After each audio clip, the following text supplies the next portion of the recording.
Magandang araw mga senior citizens na nagtatanong dito patungkol sa Easter Emergency Bonus para sa mga SSS at GSIS pensioners. Marami ang nagtatanong dito kung ano ba ang update dito sa Easter Emergency Bonus. Maibibigay pa ba ito o ano ba ang update patungkol po dito? Kasi nagtatanong siya, malabo na po ba iyon? At kanina lang siya ay nag-comment.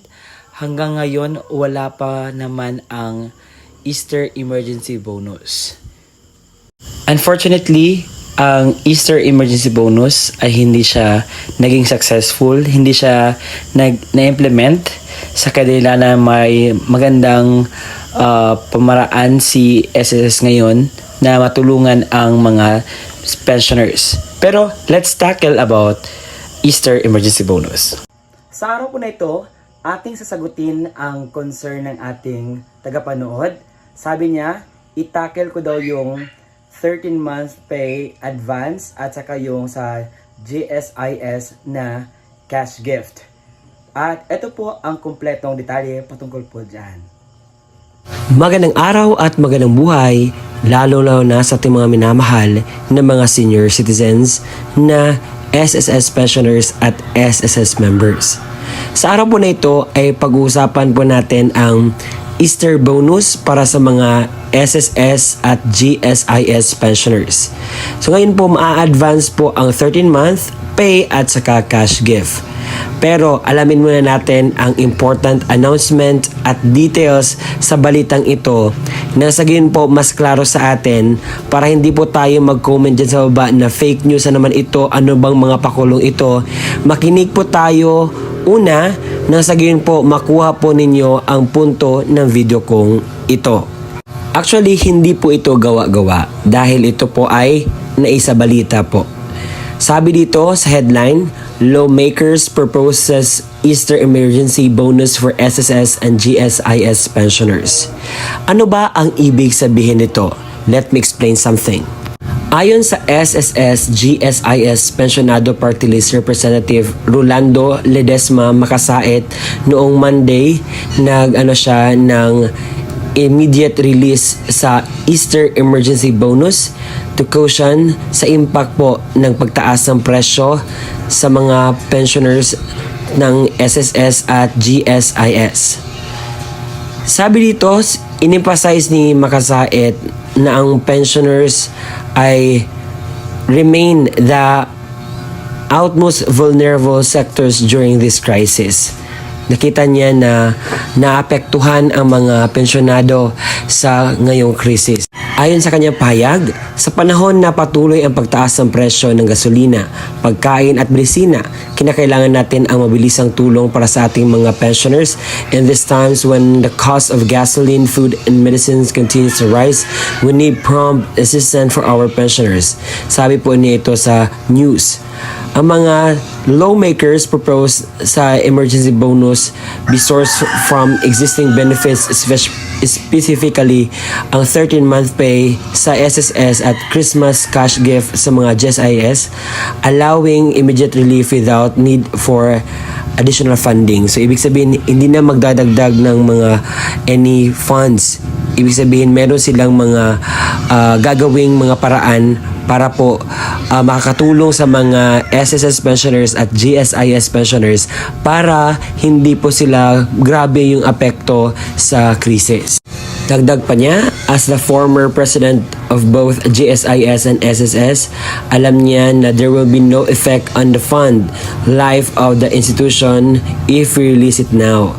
Kung magbigay daw sila ng cash gift at saka yung 13-month pay ng mga pensioners, wala daw problema kung gusto talaga lang ibibigay ngayon kung ma-approve itong plano nilang Easter Emergency Bonus.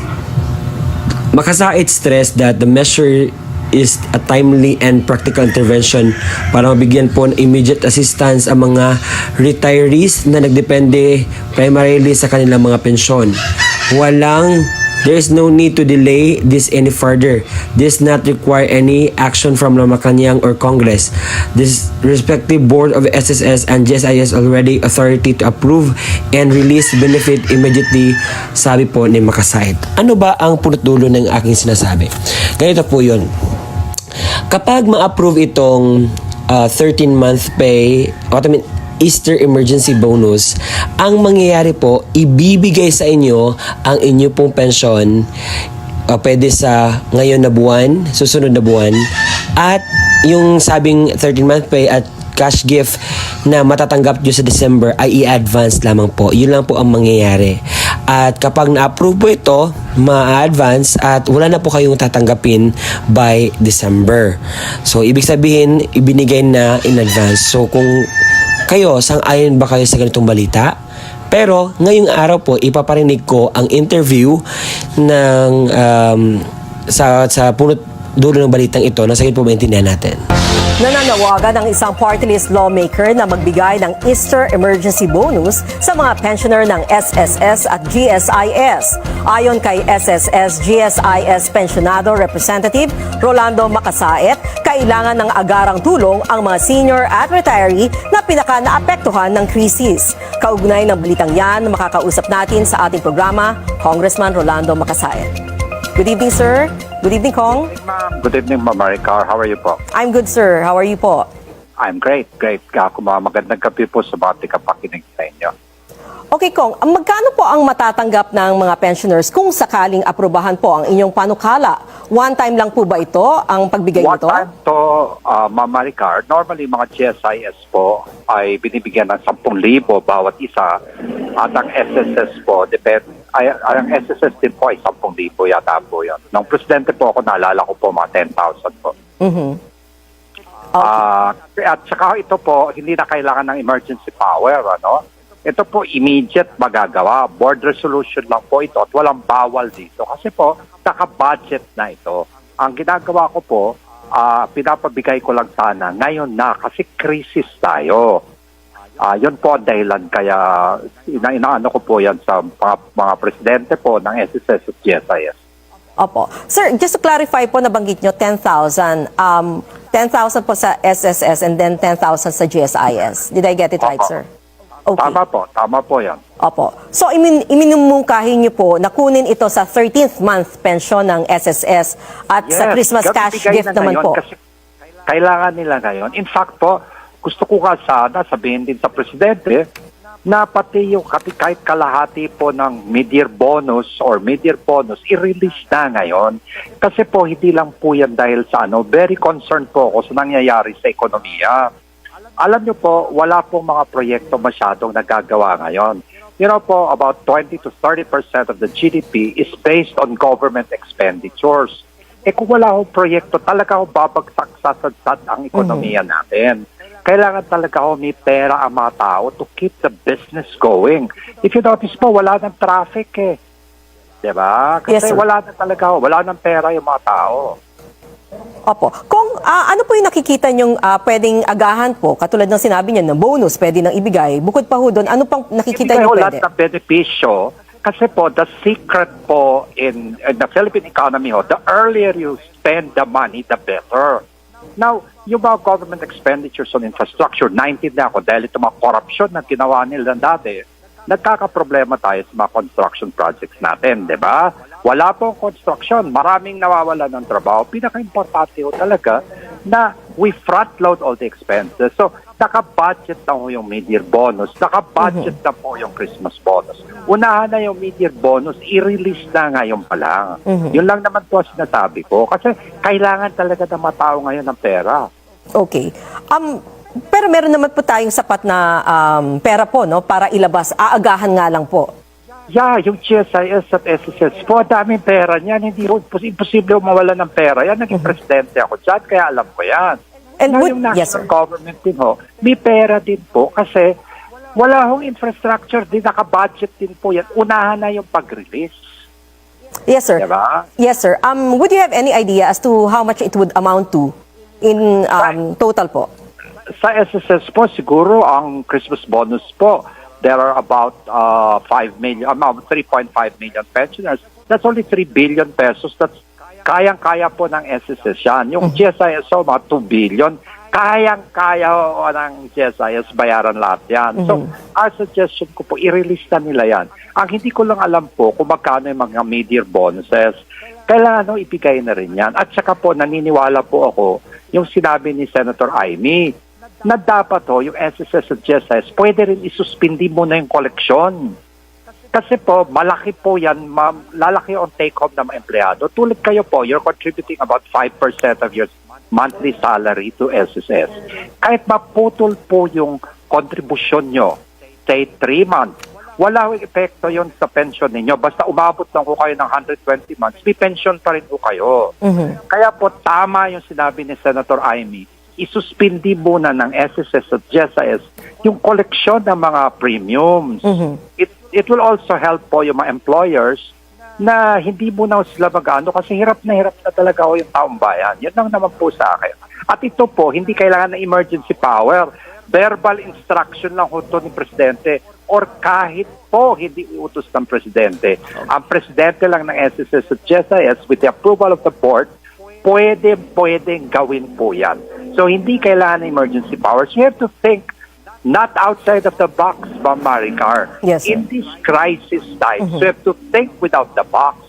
Yun ang sinasabi ko. Nagtataka naman ako, bakit pa ba kailangan ng emergency powers? Now, tama yung ginawa, no? Kasi nga ito yung excise tax, diba, tinanggal. Pero, ang sa akin po, eto mga maliliit na, well, hindi ko sinasabi maliliit, these small things add up to something for somebody who earns so little, diba? Yes, sir. And then kung ang nakikita nyo din, hindi naman po ito magiging malaking kumbaga epekto dun sa pondo po ng pangkalahatan ng SSS at GSIS. Ay, ma'am, nakabudget yan. Hindi kahit one day walang epekto sa fund life ng SSS at GSIS. Kahit isang araw walang epekto. Kasi po, ili-release talaga yan eh. Nakabudget na po yan eh. Okay, sir. Diba? To be honest with you po, I understand this very well. Pasensya na kayo. I cannot explain it here, but it's just the cost of money. You're just releasing the funds a little earlier, a few months earlier, and that's so insignificant. So there's no effect whatsoever on the fund life of neither SSS nor GSIS. Diba? Okay. Kung binanggit nyo din po kanina na may kapangyarihan ang board ng SSS at GSIS na aprubahan ito, nakipag-ugnayan na po ba kayo tungkol dito? Ande, binigyan ko na ng kopya yung presidente ng GSIS. Kaibigan ko kasi sila. So, sinabi ko na sa kanila, pero hindi ko pa ako nakausap kasi medyo may ano lang po ako, I have some medical issues now. No? Pero I will talk to them po soon. Yes, sir. Sana po by Monday pwede nang gawin yan or they can call a board meeting. Wala naman ng epekto talaga yan sa kanilang fund life eh.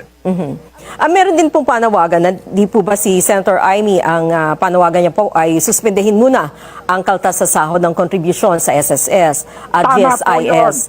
Ang iba Tama po yun. Yes, sir. Kasi po, halimbawa po, ang empleyado ng gobyerno, 9% or 9%, 9% of his salary is deducted for GSIS contributions.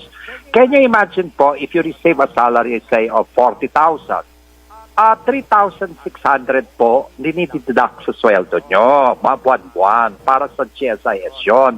Isipin nyo kung hindi nyo i-deduct yun, kahit 3 months lang, or 6 months, while there is a crisis, lalaki po ang take-home ninyo. Kailangan nyo yan, walang epekto, halos ang epekto po sa pensyon ay very insignificant po. I'll be honest with you po, siguro the effect po is 0.001%.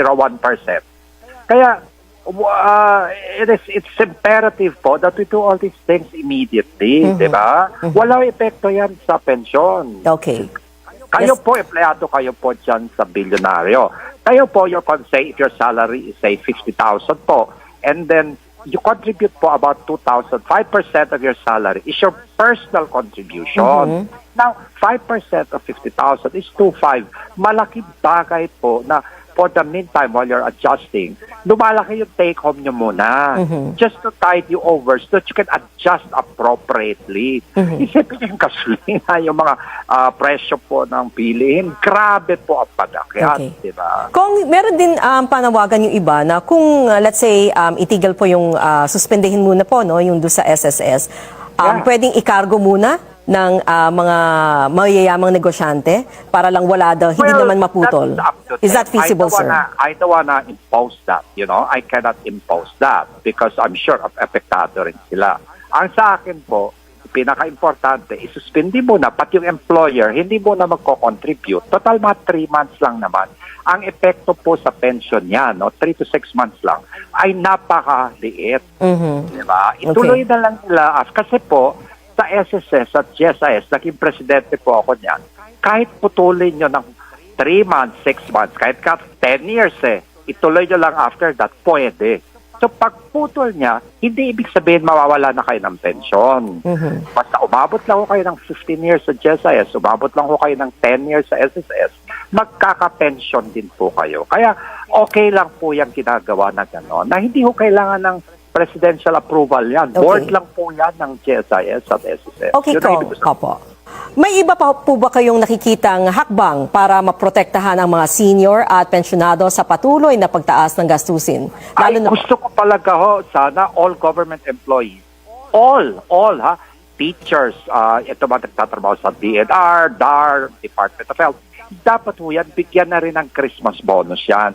Kahit kalahati lang ng mid-year bonus nila. Kasi may mga mid-year at saka may Christmas bonus. Hindi ko lang alam, hindi ko masyado familiar. But whatever bonuses they have, naka-budget po yan. Kaya po, hindi po siya, hinihingi ko lang, unahan na. Release it today because the people do not have money. Tide them over these difficult times, diba? Okay. Yun lang naman po ang hinihingi ko. Wala ko akong hinihingi additional muna kasi alam ko rin hirap din ang gobyerno, diba?